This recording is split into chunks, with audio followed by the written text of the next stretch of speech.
So hello everyone, how are you guys? I believe audio and video is clear to all of you. I believe audio and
now am I audible?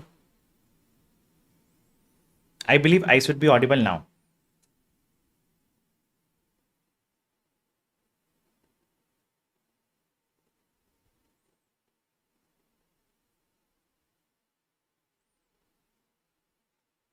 Hello, mic testing. Hello, mic testing. Hello, can you hear me, guys?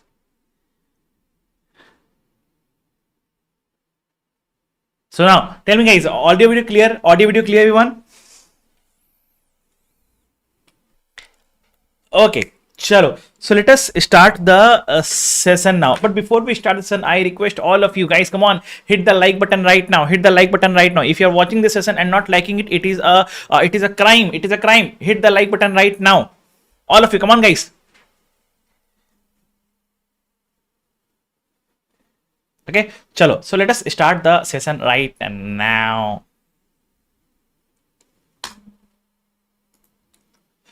Okay, so first of all, very good evening to all of you guys. Okay, now, so in the this is the third class and the final class of the chapter of property, plant, and equipment, that is IAS 16. And now we have already done first class and the second class of property, plant, and equipment. So now quickly let us first of all recap lecture 1 and lecture number 2 of property, plant, and equipment, and then we'll move on to the pending topics and we will wrap up this chapter today. Okay, now. Point number 1. So how we started this chapter. So first of all, we understood, okay, what is the meaning of property, plant, and equipment, and how is it different from investment property. So we understood that property, plant, and equipment are tangible assets. Okay, they are held for production of goods or supply of services. They are held for administrative purposes. They are held for rental to others. But when we say rental, it excludes property, meaning thereby if a property is given on rental, that is an investment property and not a property, plant, and equipment. Okay, now the life should be more than a period. So now just a quick example, please understand. If a property is given on rental, investment property, but if a plant and equipment or a machinery is given on rental, it is property, plant, and equipment. I believe you understand the basic difference between property, plant, and equipment and investment property. Okay, investment property deals only with properties, that is land, building, or both, or a part thereof. Okay, now then we understood, after understanding the meaning of property, plant, and equipment, then we understood what is the recognition principle. So recognition principle has two conditions. Future economic benefits will flow to the entity and cost has to be measured reliably. If both the conditions are satisfied, then the property, plant, and equipment is recognized as an asset in statement of financial position. Okay, and it will be depreciated over the life of the asset. Now, if either of these conditions are not satisfied, then whatever cost we would have incurred for this PPE will be expensed off to P and L. Okay, then comes to the measurement principle. So initially we measure at cost. What is the meaning of cost? Cost means purchase price minus trade discounts or rebates. If we have received any cash discount, that will go to P and L, minus refundable taxes, plus non-refundable taxes, plus any directly attributable costs, plus present value of decommissioning costs, present value of decommissioning, removal or restoration costs. So these are included in the meaning of cost. Okay, then subsequently we have to measure at cost model or revaluation model. The choice of cost model or revaluation model is available on the class of assets basis. What is the meaning of class of assets? It means the assets of similar nature and similar purpose are grouped into a class of asset which is called as class of assets. Now if one asset is under cost model, then all the assets in that class will be at cost model only.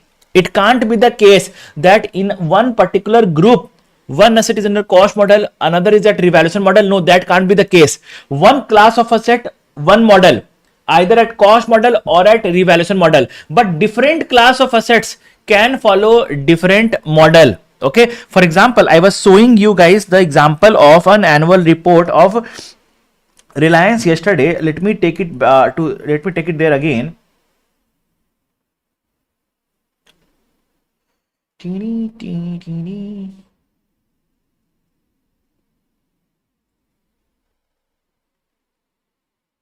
See, please see here. These are the class of assets. Now, it can be the case the entity might say that, okay, land I will keep at revaluation model. Buildings I will keep at revaluation model.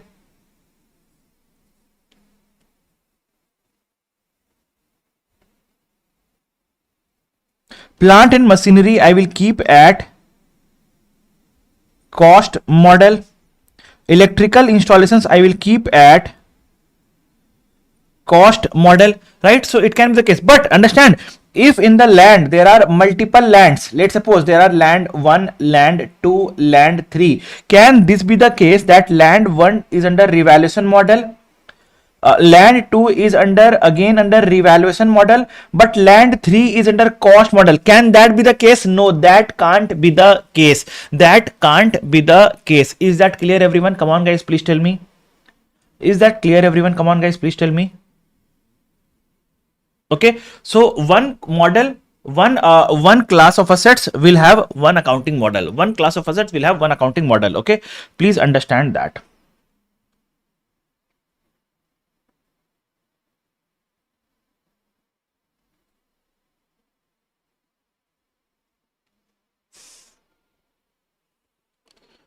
I believe it is very much clear to all of you guys. Okay, now then we studied further about what should be the frequency of revaluation. So revaluation is done when the carrying amount of the asset differs materially from the fair value of the asset. It is not like investment property where we do annual revaluation. No, here we do the revaluation when the carrying amount differs materially, but standard says that generally it is done at least once in 3 to 5 years. You will do at least once. But if the fair value of the asset is significantly volatile,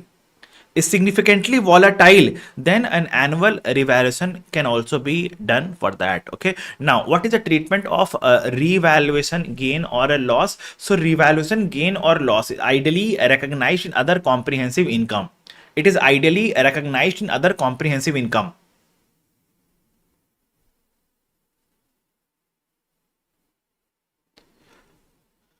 Mr.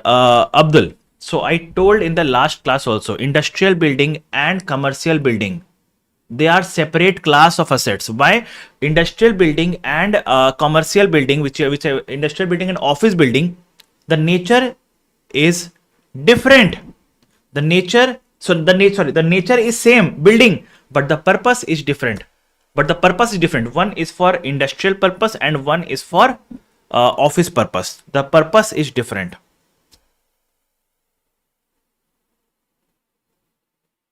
Okay, chalo. Now, Soumya, don't worry, we'll solve that. Okay.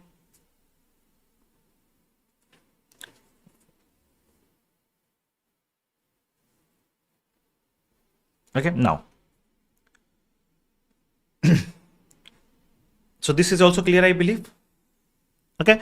Now, further, we will move on to the next part, the treatment of revaluation gain or loss. So revaluation gain or loss is ideally recognized in OCI, other comprehensive income. Okay, but let's suppose if you have a revaluation loss, okay, then the loss should be adjusted with other comprehensive income to the extent there is a balance in revaluation reserve. There's a balance in revaluation reserve. Okay, now if you don't have any balance in revaluation reserve and you get a revaluation loss, then that revaluation loss is recognized in P and L.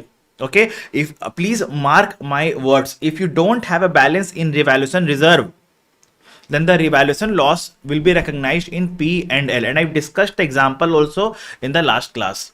Okay, now further, the treatment of revaluation surplus. The revaluation surplus has to be transferred to retained earnings, but the question comes up when. So standard says that two options. Option number one, transfer revaluation reserve to retained earnings at the time of derecognition of the assets. At the time of derecognition of the asset. So whenever the asset is being derecognized, you transfer revaluation surplus to retained earnings. Okay. Option number two, you transfer revaluation surplus to retained earnings annually every year. You transfer annually every year. You can do the transfer. Okay. But comes a question, which option to be selected? So if the question is silent, then you select to transfer the revaluation reserve to retained earnings at the time of derecognition. But if the question specifically mentions about annual revaluation, then you have to do the annual revaluation. Annual transfer of revaluation surplus to retained earnings. Is that clear, everyone? Come on, guys, tell me. Is that clear, everyone? Now tell me, guys, would you like me giving a short summary chart for each chapter after completion of each chapter? Would you like me to make a short summary chart for your revision? Will that help? A short summary chart, like 1 to 2 pager types.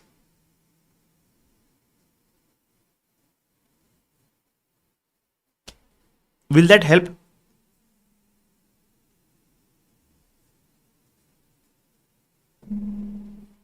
Okay, I'll start making and I'll share it off. Okay, I'll share it pakka, but I've not yet made that notes. Okay, but yes, I have a plan to make this notes. Okay, since you guys have told that it will be helpful, I will definitely start making those notes and share it with you as and when I complete those notes. Okay, I'm not promising for all the chapters, but for all important chapters or big chapters, at least I will try to make those notes for you guys. Okay, so that you can revise the entire chapter in one go easily.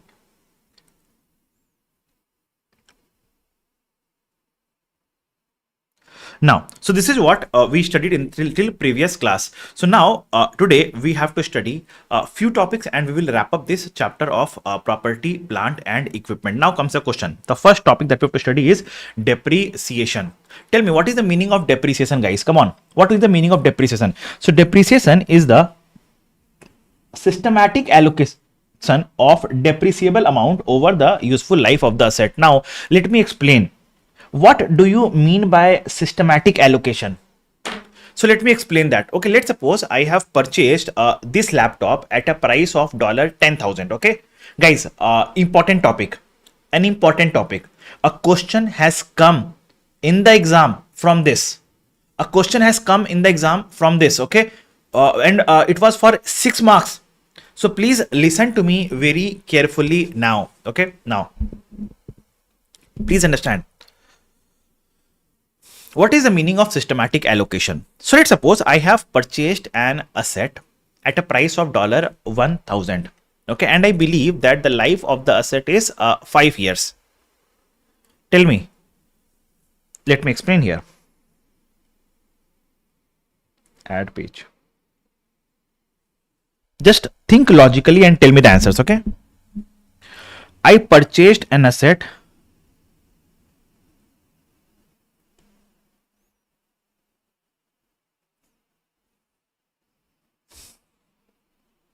for $1,000.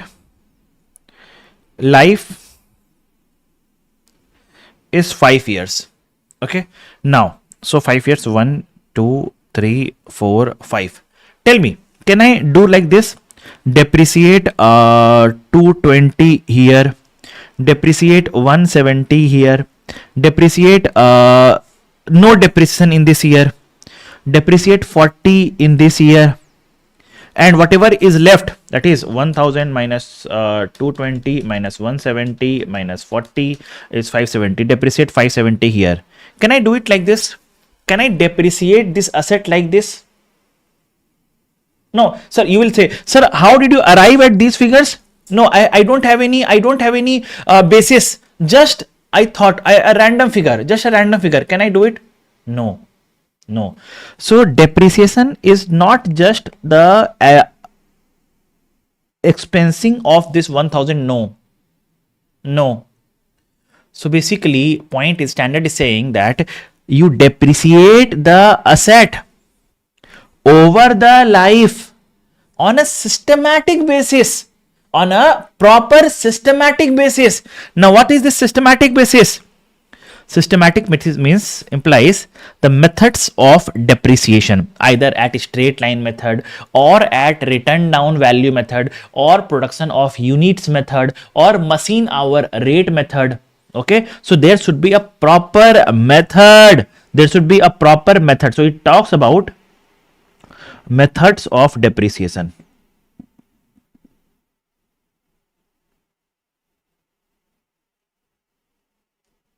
It talks about methods of depreciation. Okay, now it is not only SLM or WDV. No, there are multiple methods: SLM method, written down value method, machine hour rate method, production units method. Okay, any other method which is more representative of the benefits of the asset. Okay, now what is the meaning of depreciable amount? What is the meaning of depreciable amount? So depreciable amount means cost of the asset minus residual value of the asset. Minus residual value of the asset. Okay. Now, what is the meaning of useful life of the asset? Now understand, guys. Please understand. We have got this wrong from the very childhood. We have always got an understanding that the useful life of the asset is the life of the asset. No. No. Might be the case when I purchased this mobile phone.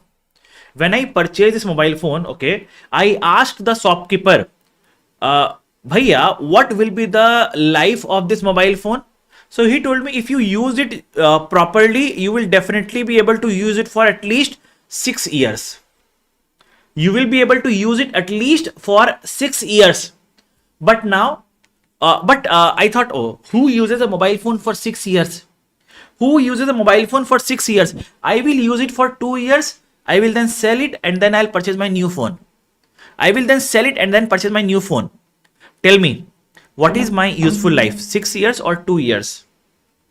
What is the useful life? 6 years or 2 years? Come on, guys, tell me.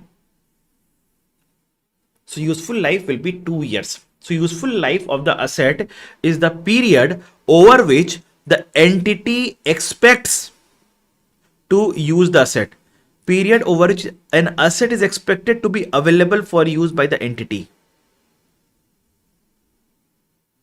Okay. Now, 6 years is the economic life. 6 years is the economic life. Please understand. Economic life means total period over which asset is capable of being used. Economic life means total period over which asset is capable of being used. However, useful life is the estimated period over which entity expects to use. Are you getting the difference between the two?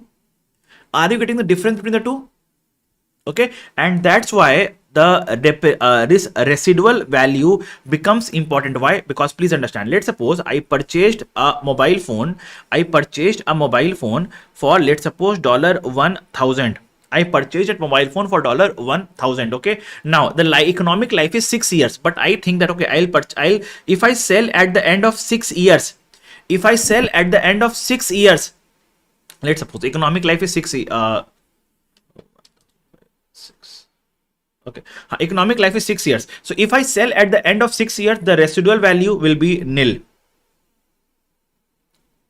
Okay, but now I expect to use the mobile phone for 2 years and then sell it here. Now I expect the residual value will be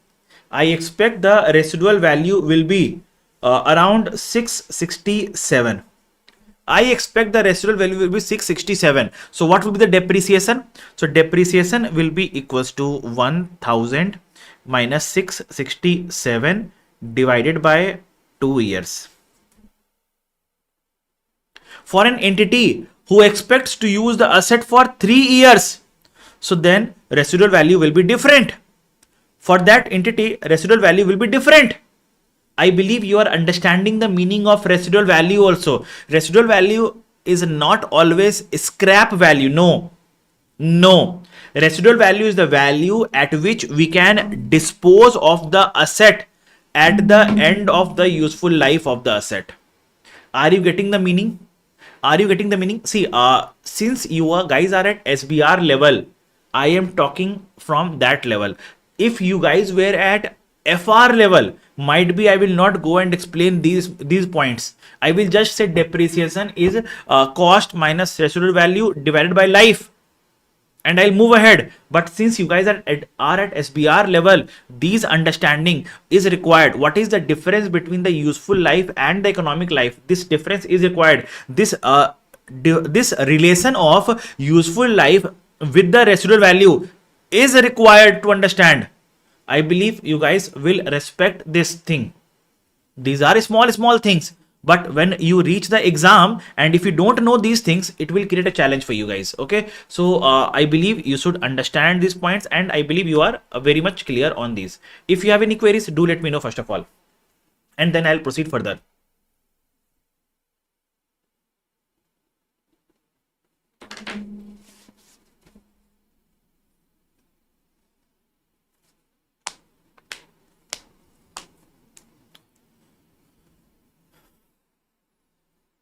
Clear everyone? Good. So we discussed the meaning of depreciation, meaning of systematic allocation, meaning of depreciable amount, meaning of useful life, meaning how is it useful from, how is useful life different from economic life. Now, when do we start depreciation? Can anyone tell me, guys? When do we start depreciation? We start depreciation from the date the asset is available for use. Whether or not we are using it doesn't matter. If we have actually started using it, does not matter. If the asset is available for use, you have to start depreciating that asset. I believe it is very much clear. Okay, depreciation commences from the date when the asset is ready for its intended use or is available for use. Okay, no, commercial production start date is not relevant. Commercial production start date is not relevant. That's what I'm trying to say. See, please understand, guys. 95% chance, 95% scenario, commercial production start date is the date when the asset becomes available for use. Okay, if the question does not specify the date of available for use, we assume that the date of commercial production start date is your date when the asset is available for use. But if in a question, let's suppose, I'll tell you, let's suppose question says that we started the construction here, we started construction of the asset here, we construction completed here, construction started, construction completed, and asset is used, then we start the depreciation from this date, because this is the date when the construction is completed and now the asset is available for use. Okay, so you start the depreciation from this date. You start the depreciation from this date. Okay, but let's suppose in the question, in the exam, question says that construction started, okay, commercial production began, question is not giving you any data about the asset being available for use, then you start depreciation from this date.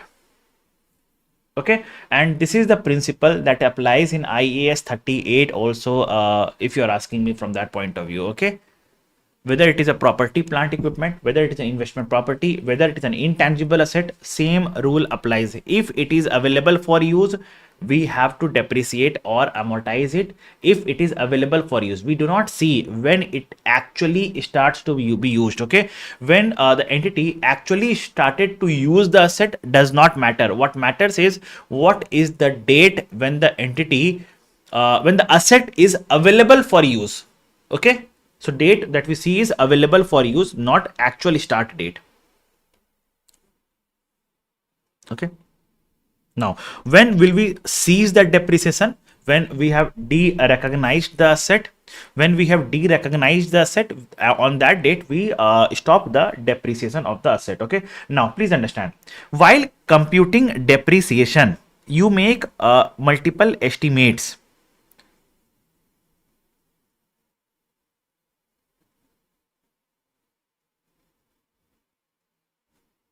While depreciation, so what is the formula for depreciation? Depreciation is cost minus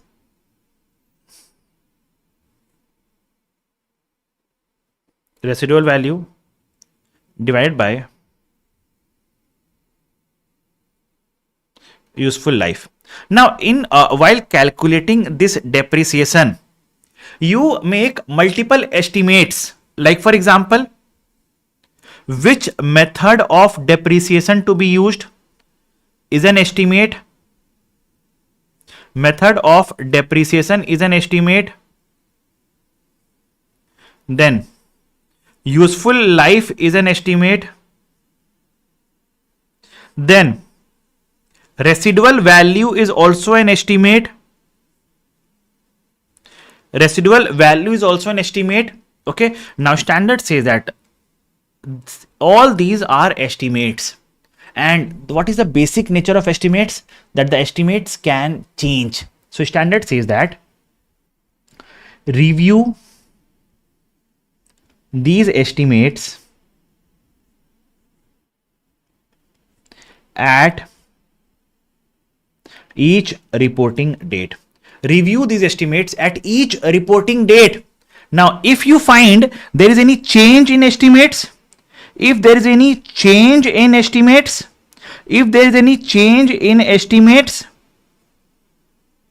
that has to be accounted for prospectively.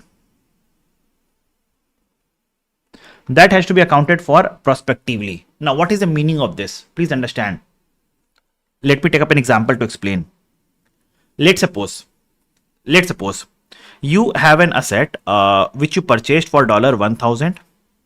Life was 5 years. So now tell me, what is the depreciation for the first year? $200. What is the carrying amount? Carrying amount is 800.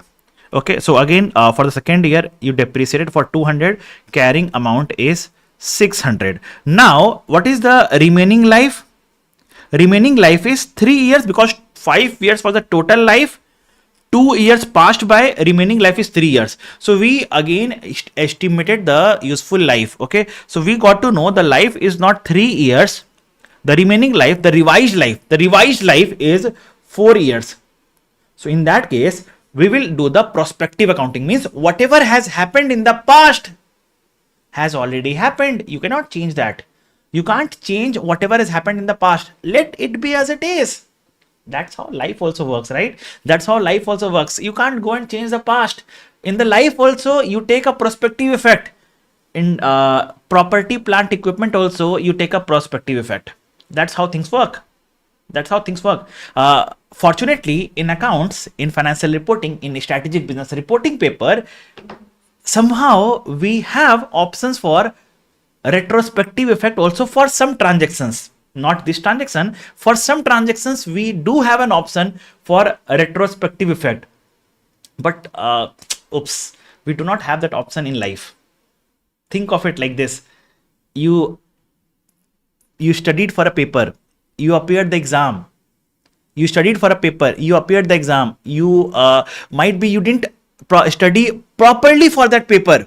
You didn't study properly for that paper. You appeared the exam and you failed the exam. And now you are regretting. If I would have studied properly, if I would have followed each and everything which Vishal sir said in the class, I would have passed the exam. But can you go and change the past? Tell me, can you go and change the past? You cannot. You cannot change. Right? That's why I say, you have the time now. Study properly. Follow whatever I'm saying.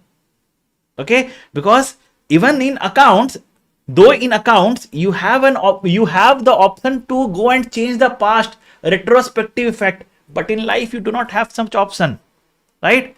Similarly, it goes with the change of estimates accounting here as well. You do not have the retrospective effect. You have to account for it prospectively. Whatever has happened in the past has happened. You cannot go and change it. You have to account for it in the future. Okay. So now, please understand. So what will be the depreciation? It will be 600 by 4 is equals to 150. 150. Okay. Now you will say, sir, the example which you have given of the exam, I believe you will never forget this, the meaning of prospective application. I believe you will never forget the meaning of prospective application. Okay. So now the carrying amount will be 600 minus 150 is 450. Tell me guys, is that clear everyone? Is that clear everyone? Come on guys, please tell me.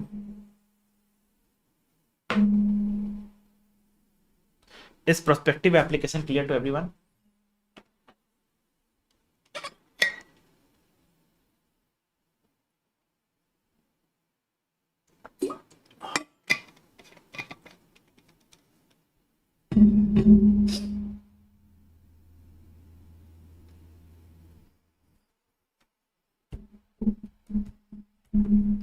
Chalo.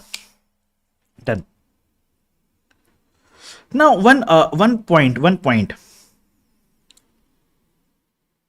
I have a question to ask.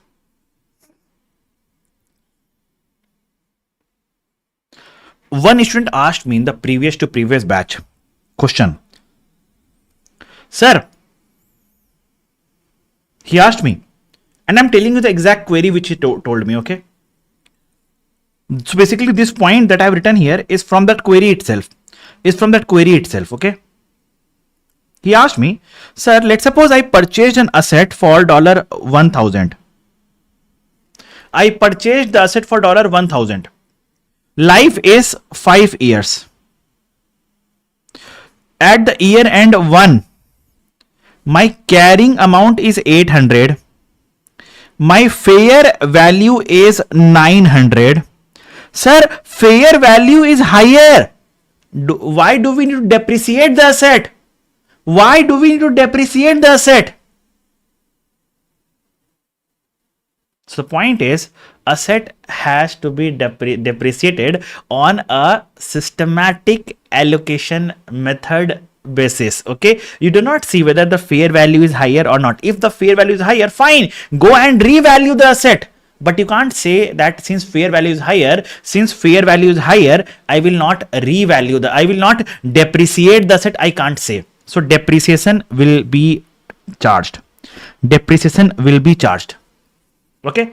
Now, one more question. Is this clear, everyone? Are you understanding this point? Now, I have one more point. I purchased the asset for $1,000. Life is 5 years. Carrying amount is 800. My residual value is 900. Tell me, will I charge depreciation? My residual value is 900. My question is, will I charge depreciation? The answer to that is no. Why? Because depreciation is 800 minus 900 divided by the life. Right? So what happens? The depreciable amount is negative. There is no depreciable amount to depreciate. What exactly will you depreciate? What exactly will you depreciate? So there is nothing to depreciate here. There is nothing to depreciate here. Okay. So that's what I have written here. Please see. Okay. What if fair value of the asset is more than the carrying amount of the asset? Entity will continue to charge the depreciation irrespective of whether the fair value is higher or lower or equals to the carrying amount of the asset. Okay, but what really matters is the evaluation of the residual value. If residual value is less than carrying amount, if residual value would have been less, meaning thereby if residual value would have been 600, right, and then here 600, here 600, then depreciable amount exists. Depreciable amount is 200, which can be depreciated, which can be depreciated, which can be depreciated, right? Hence we have to charge depreciation. Okay, so that's what I've written here. See here. Okay, if residual value is less than carrying amount, depreciation is charged. Now, if residual value is higher than the carrying amount of PPE, since depreciable amount becomes 0, hence no depreciation is charged. Now, Rimson is saying, sir, instead of depreciation, sell the asset. Okay, fine. I'll tell you one thing. I'll tell you one thing. Please understand. Please understand. This laptop using which I'm teaching you, the carrying amount of this laptop, the carrying amount of this laptop is let's suppose $900, is $900. And since this laptop has a lot of exam resources, since this laptop has lot of exam resources, okay, since this laptop has lot of exam resources, hence the value of this laptop is quite more than the carrying amount, quite more, significantly more than the carrying amount. So shall I say, I will rather than depreciating, I will sell the asset. Rather than depreciating, I will sell the asset. Will I say it like this? No. Please understand, the entity has purchased the asset to use the asset, and produce goods, to use the asset and supply services. They are not here to benefit from the changes in fair value. I believe you are getting my point, Rimson. Okay, so even though the fair value is higher, we do not see, okay, why to charge depreciation? Let's sell and earn money and earn profit from that. No, we do not see from that perspective. We will continue charging depreciation. Okay, so please understand, if the fair value is higher or lower or equals to, you can do revaluation, but depreciation will be charged, okay, normally. Now, but if residual value is higher, than the carrying amount, you will not charge any depreciation. In that case. Okay, because the depreciable amount is 0. So let me write the crux of it.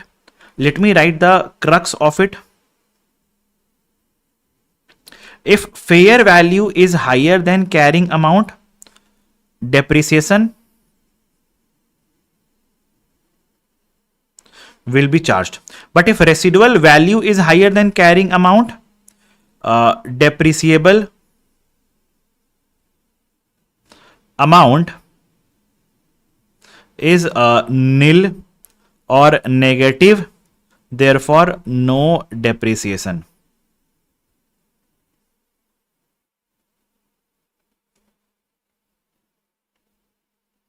I believe it is very much clear to all of you. Is it clear, guys? Come on, tell me, please. Is that clear, everyone? Come on, guys, please tell me.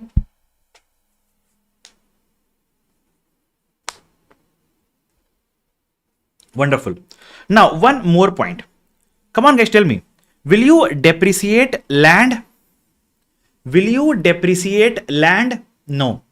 Ideally, land has a unlimited useful life, okay, and is therefore a non-depreciable asset. If you purchase a land, it has a infinite life, right? So you cannot depreciate land, okay? But building, we can we depreciate building? Yes, building has a fixed life. Building has a life, okay? So building has a limited useful life and are therefore depreciable assets. Now you will ask me, sir, how come building has a life? We have seen buildings as old as 200 years, 300 years. But if you see in real life, each building has a life.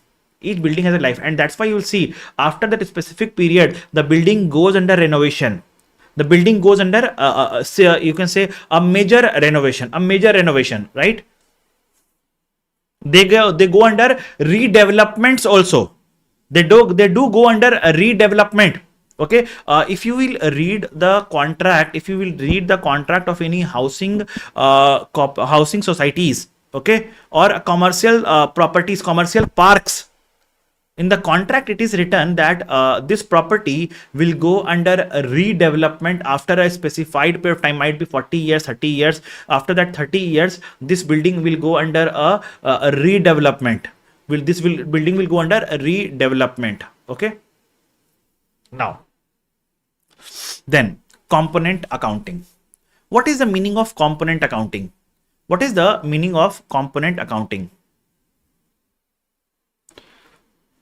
What is the journal entry of above case? The journal entry will be of depreciation.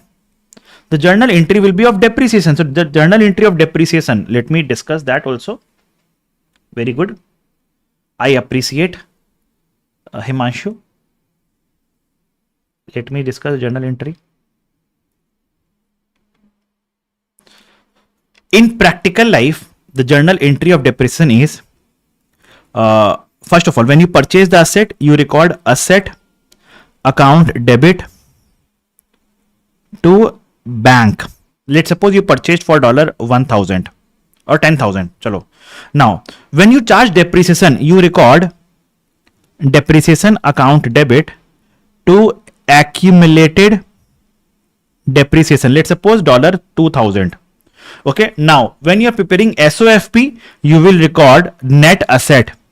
You record net asset at 8,000. This is the correct way of recognizing a depreciation. But in the exam, you can take a shortcut. You can directly write depreciation account debit to asset 2,000, which will reduce the value of the asset from 10,000 to 8,000. Is that clear, everyone? You can use this journal entry in the exam very well, not an issue. Unless and until question specifically asks you to follow this method. You can definitely follow this method for exam purposes. Let me write that also.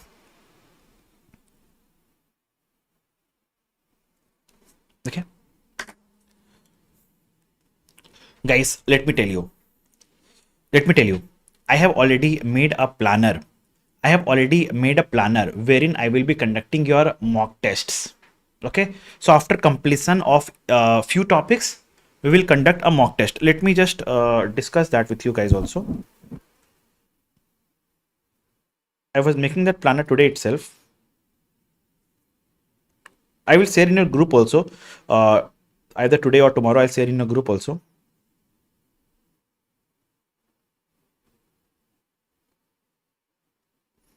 Okay, so first mock test will be conducted after the non-current assets, impairment, IFRS 5 and leases.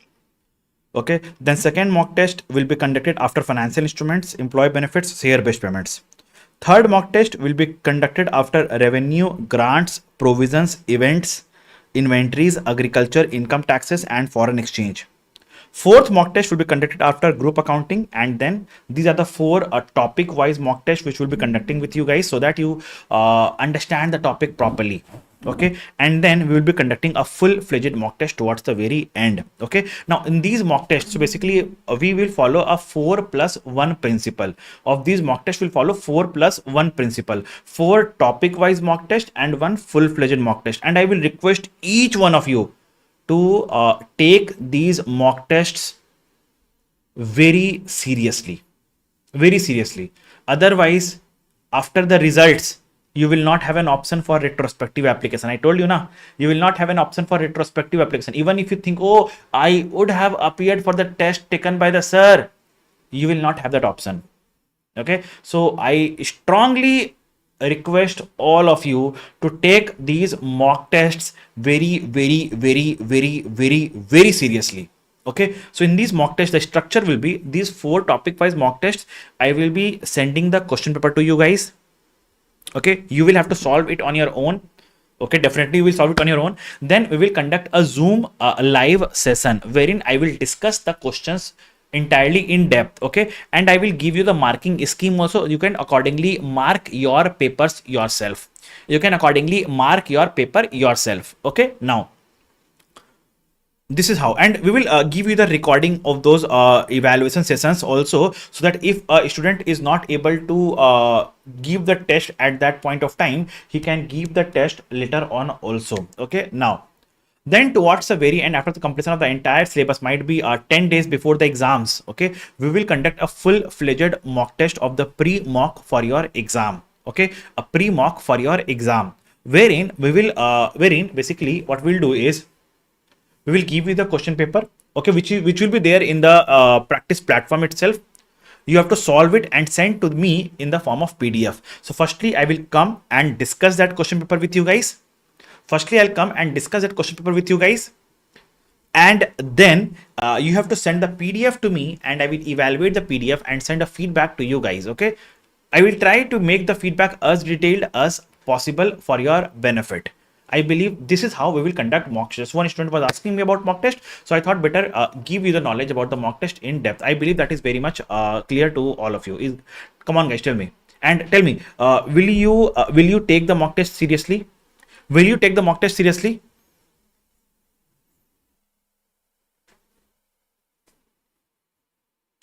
Why I'm asking to take these mock tests seriously is because these mock tests will give you the confidence. These mock tests will make you realize the mistakes which you are making or which you could have done in the exam. And if you are giving this mock test now, you will be able to rectify your mistakes. You will have sufficient time to rectify your mistakes. Think about you are giving a mock test 10 days before the exam or 5 days before the exam, and then you are realizing your mistake. What will you do with that mistake? You will not have sufficient time to even rectify your mistake, right? You will not have sufficient time to even rectify your mistake. So if you appear for a mock test now, you will have sufficient time to know the mistake, realize what you have made the mistake, how to rectify also you can discuss with me, and definitely you can perform well in the exams. Okay, chalo. Now we will study about a concept called as component accounting. And with this concept of component accounting, I will link to one more component of subsequent costs. Component accounting and subsequent costs.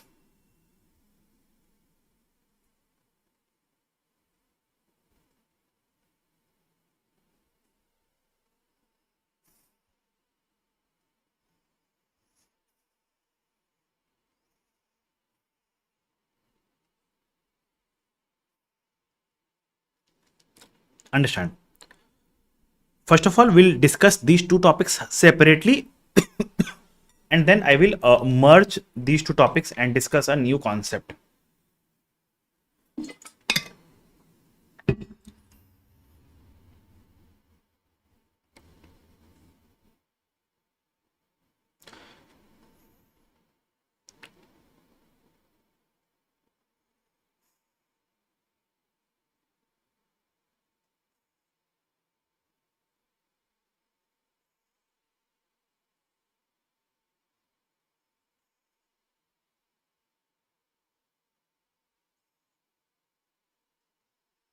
Chalo.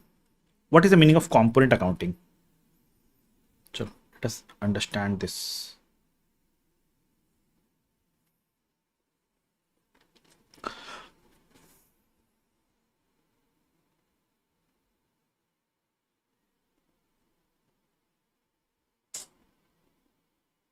Component accounting. So it says, let's suppose this is an aircraft. Let's suppose this is an aircraft.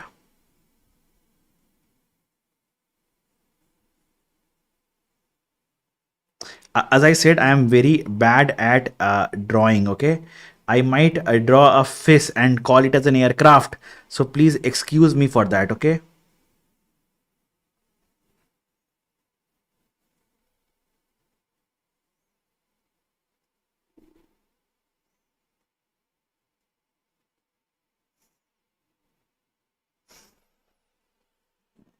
You might think of it as a fish, but it is not a fish. It is an aircraft. Okay. Now, you know what? This aircraft has multiple parts. It has, first of all, engines.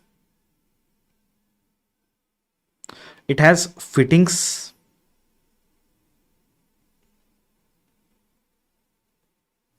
Okay. It has the basically body and rest parts. Now, the aircraft overall has a life of 20 years. Okay, but the life of engine is only 5 years. The life of body is only 8 years. The rest parts will have a life of 20 years. Now the standard says that if a part of the asset, has a life that is different from the life of the overall asset, if the part of the asset has a life different from the life of the overall asset, then that part is depreciated separately, because it's a major component. This part are depreciated separately. So this part, the cost of this part, the depreciable amount of this part will be depreciated over 5 years.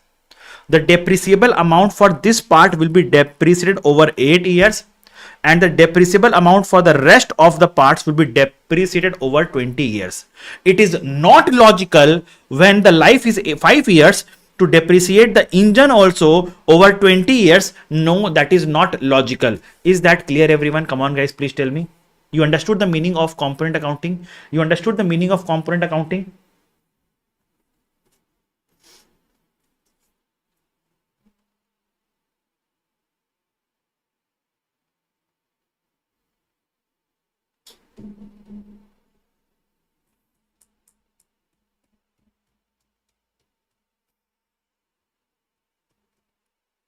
Tell me. Clear.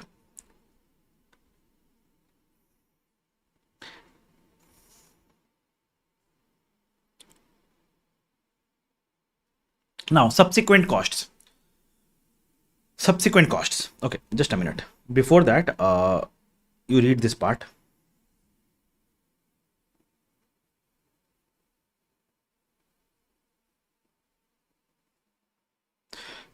Each part of an item of property, plant and equipment, which a cost that is significant in relation to the total cost and a different useful life should be depreciated separately. Okay, now subsequent costs. So what is the meaning of subsequent costs? Please understand.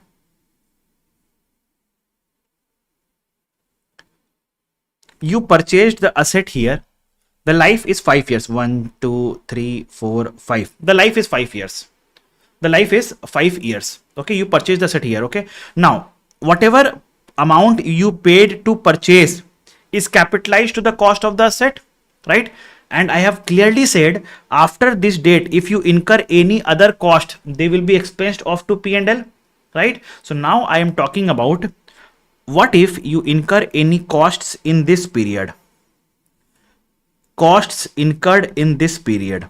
What is the treatment of these costs? So standard says that if the costs incurred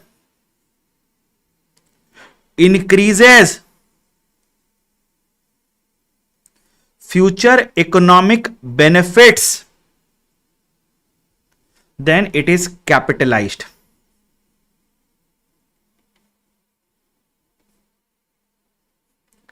To cost of asset. Otherwise, expense of to P and L. Otherwise, expense of to P and L. For example, can you give an example? Yes, I can give you example. Example can be minor repairs.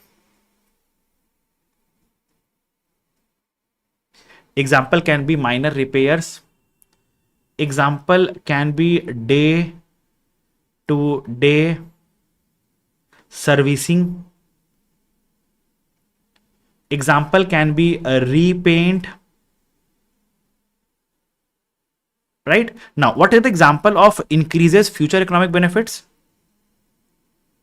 The example can be replacement of a component, replacement of a major component. Example can be inspections. Now, when I say inspection, I mean to say major inspections. Major inspections. Major inspections. All these are capitalized. I believe you are very much clear on this. I believe it is very much clear on this. Come on, guys, please tell me. Okay, now now what I've done is I have discussed this topic separately. Now I have an example to be discussed with you guys. In example, tell me, guys, shall I take up the example? This is the example. Chalo, copy. Ta-da, ta-da, ta-da, ta-da, ta-da.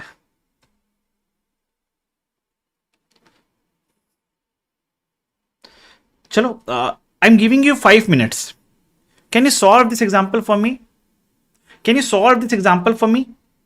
Now, I will just give you a basic introduction about this example.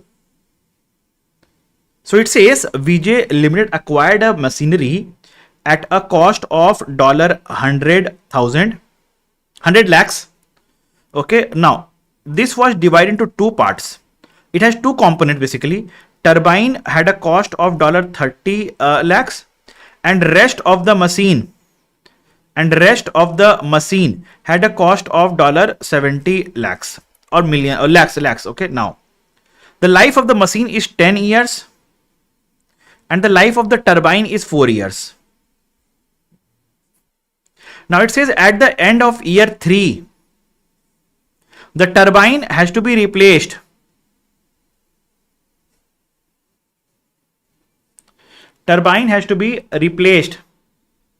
So the cost of new turbine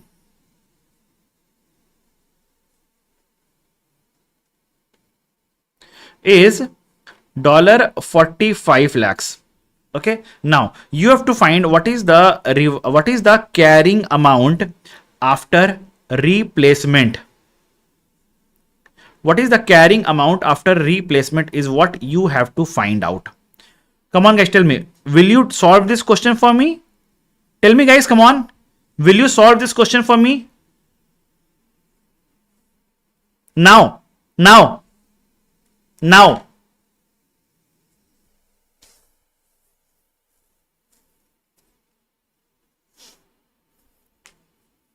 Your time starts now. I'm giving you 5 minutes. Though ideally this question will require only 2 minutes to solve, but still I'm giving you 5 minutes. I'm a good person now, so I will give you extra time, 5 minutes. Solve it right now. The time starts now. Tick tick 1, tick tick 2, tick tick 3. Come on, guys, please start.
No,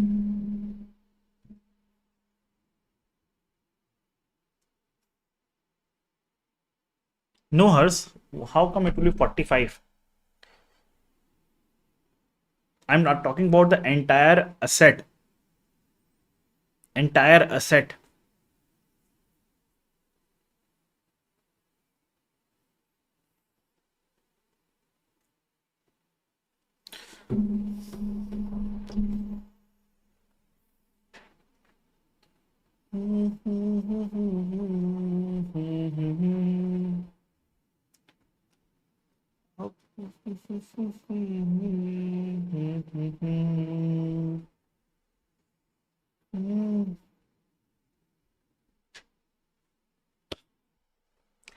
Two minutes remaining. I can see one student has given me answer 56.5 can be correct, but I don't know. I don't know whether it is correct or not. 49 plus 55. It should, ideally, I believe it is wrong, but still let's check. Aditya has answered it. Shall I solve it? Come on, guys, tell me. Shall I start solving?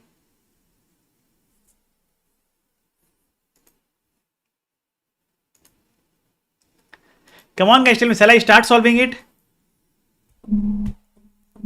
Or do you want to try more?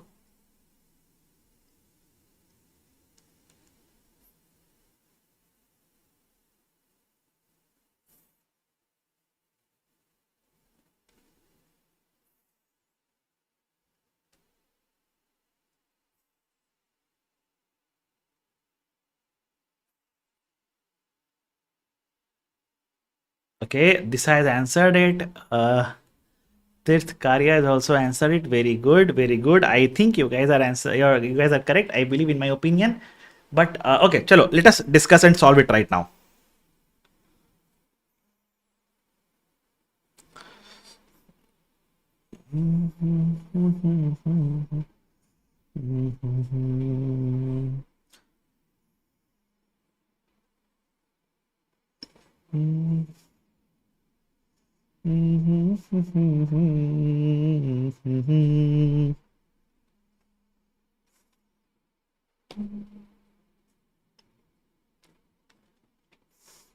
Come on, guys. Now tell me, please. At year end 3, what will be the carrying amount of turbine? And what will be the carrying amount of rest of the machine? So turbine, which originally had a cost of $30, would have been depreciated. 30 life was 4 years, we would have depreciated for 3 years. So the carrying amount would have been 30 by 4, 7.5. 7.5. And for the rest of the machine, 70 minus 70 by 10 into 3. 70 by 10 into 7. The carrying amount would have been 49. So total carrying amount would have been 56.5. But this is before replacement. Now when you are replacing means this will be derecognized.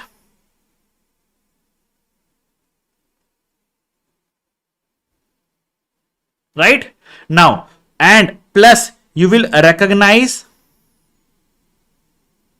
new turbine which had a cost of 45. So what is the total cost? 56.5 minus 7.5 plus 45 is equals to $94 lakhs. Is that clear, everyone?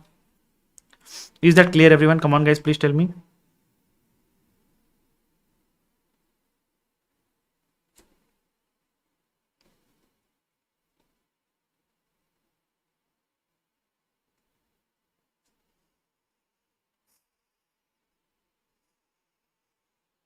Is it clear, everyone? Now, let us further understand how will the accounting treatment work. Please understand. For this derecognition, what is the journal entry for this derecognition? What is the journal entry for derecognition? So you will de-recognize the asset. P&L account debit to asset. How much? 7.5. This is a loss which will go to P&L. Okay, it is a loss on disposal of asset.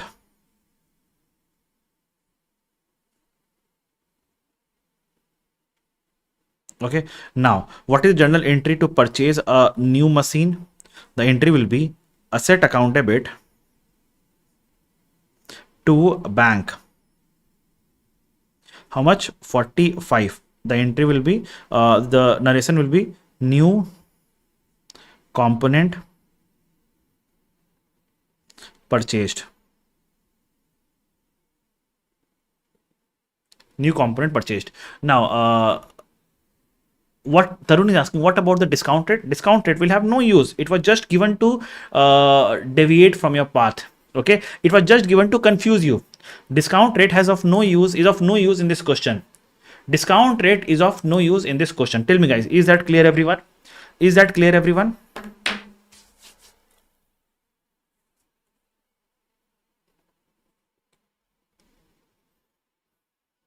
Is this clear guys? Come on, tell me please.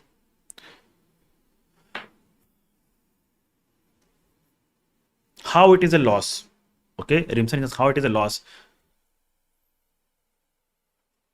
You have this asset. The value of this asset is 7.5 lakh. You throw it away. You de-recognize it off. What is it? It's a loss, right? It's a loss. If you de-recognize your asset, it's a loss. I'm not saying I sold it. I de-recognized it. At no proceeds. Asset of 7.5 lakh. It doesn't have any value to me. It doesn't have any value to me. I have to just throw it away because it doesn't have any value to me. In no economic benefits. It's a loss for me. Think, I told in the very first class, guys. Okay, though I'm here always to explain you the concepts. Okay, but think practically.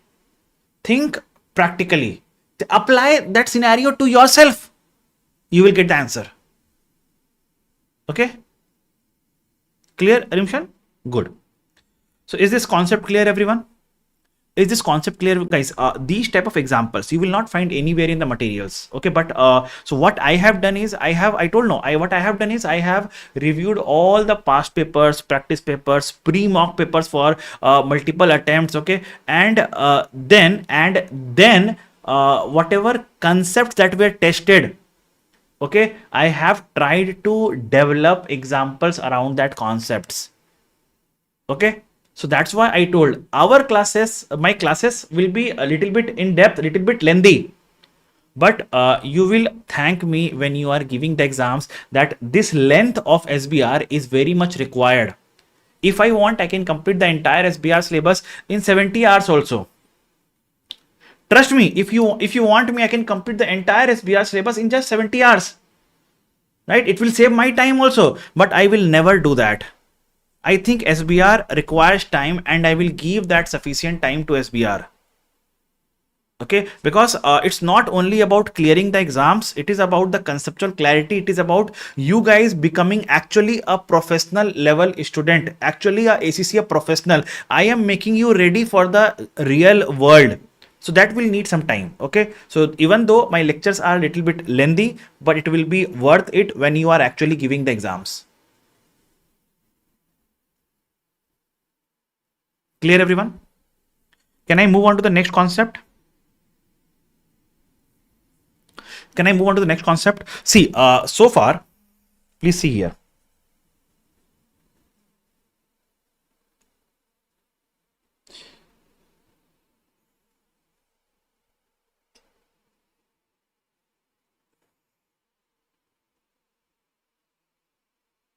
Just a minute. Capsule.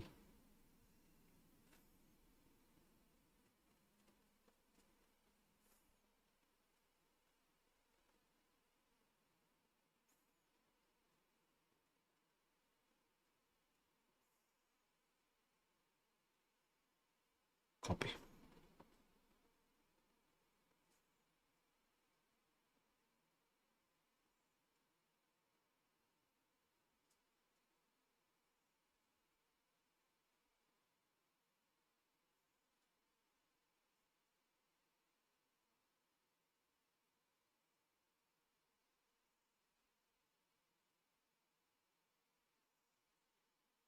So far we studied, let us evaluate what exactly is pending now.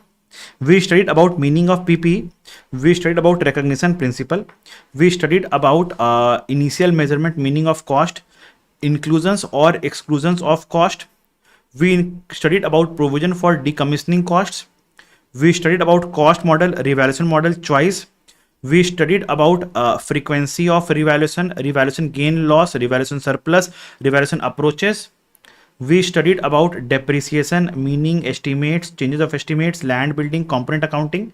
Okay, now we studied about subsequent costs, repairs, replacements, inspections. Okay, now that is whatever is remaining is these parts. It is de-recognition of asset is remaining, modes of acquisition and special cases. These three is remaining, and then we will be completing the chapter. So now what I will do is, first of all, we will take up the topic of de-recognition, then this one, and then this one, and then the example which I gave as an assignment in the last class, I will solve that example and we will wrap up this chapter. Clear, everyone?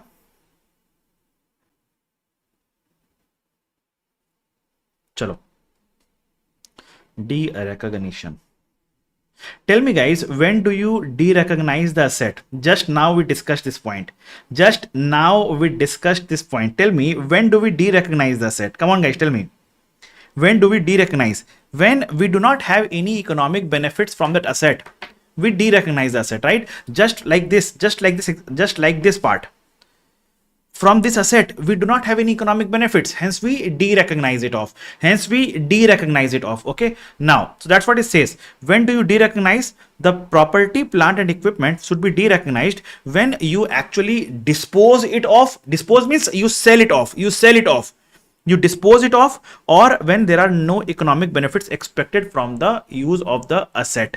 Okay, now, then you de-recognize the asset. So when you de-recognize, what is the accounting treatment? Accounting treatment of de-recognition of an asset.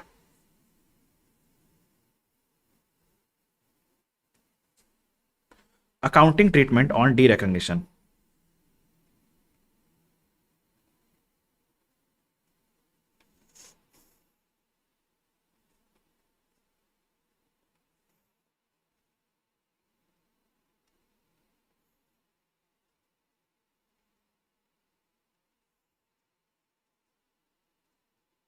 Now, please understand. First point is, when you de-recognize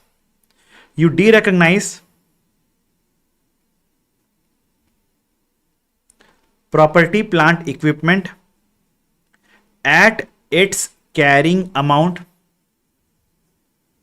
You de-recognize the asset at its carrying amount. Point number one. Point number two, if let's suppose you are disposing it off. Okay,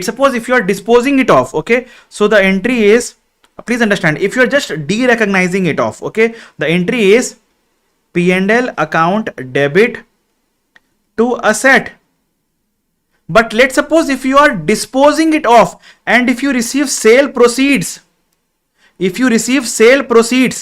can you say the sale proceeds to be your revenue? Can you say your sale proceeds to be your revenue? No, it is not your revenue. Why? Because revenue is the income from the ordinary course of activities, the normal business, the primary business. This asset, you were using it. It's not the business. It's not the business to sell the asset. It's the business to sell the inventories. So if I sell my SBR capsule book to you guys, the income which I get is my revenue.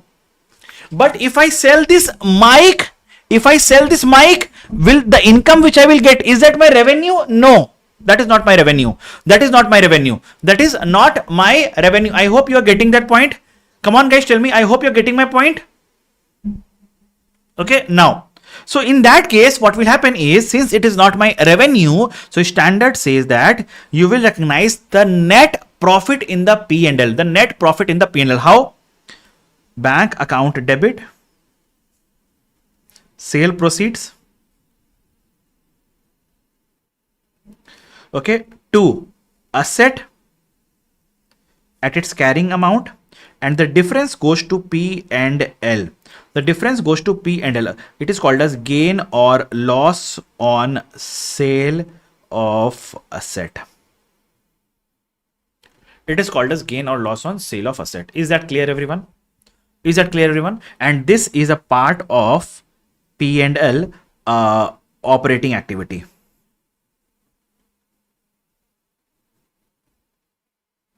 It is a part of P&L operating activity. P&L operating activity. It is a part of P&L operating activity. When you prepare cash flow statements, when you prepare cash flow statements,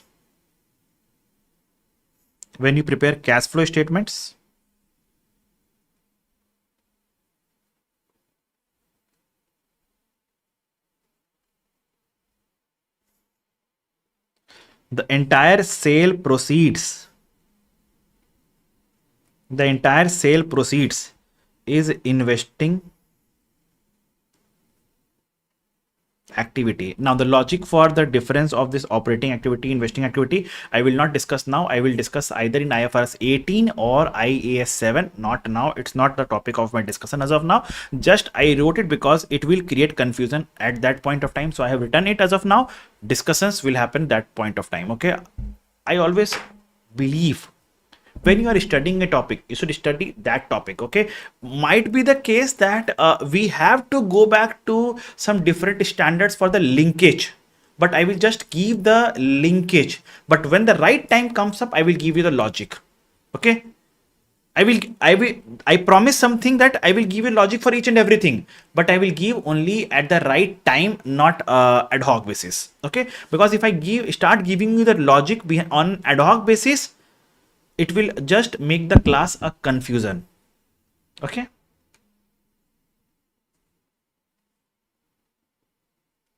Chalo.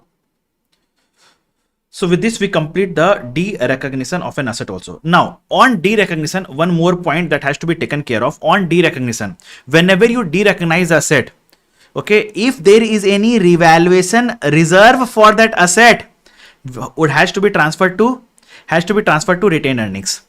If there is any revaluation reserve for the asset, it has to be transferred to retained earnings. Just keep in mind.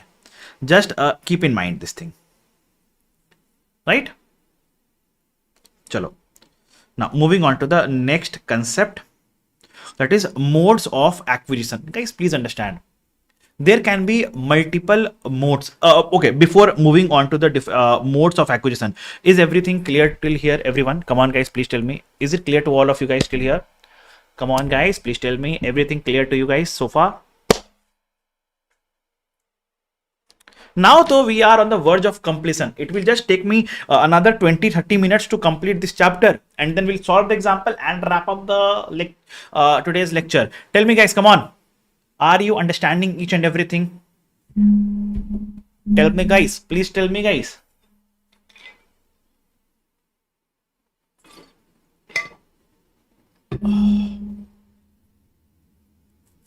Okay.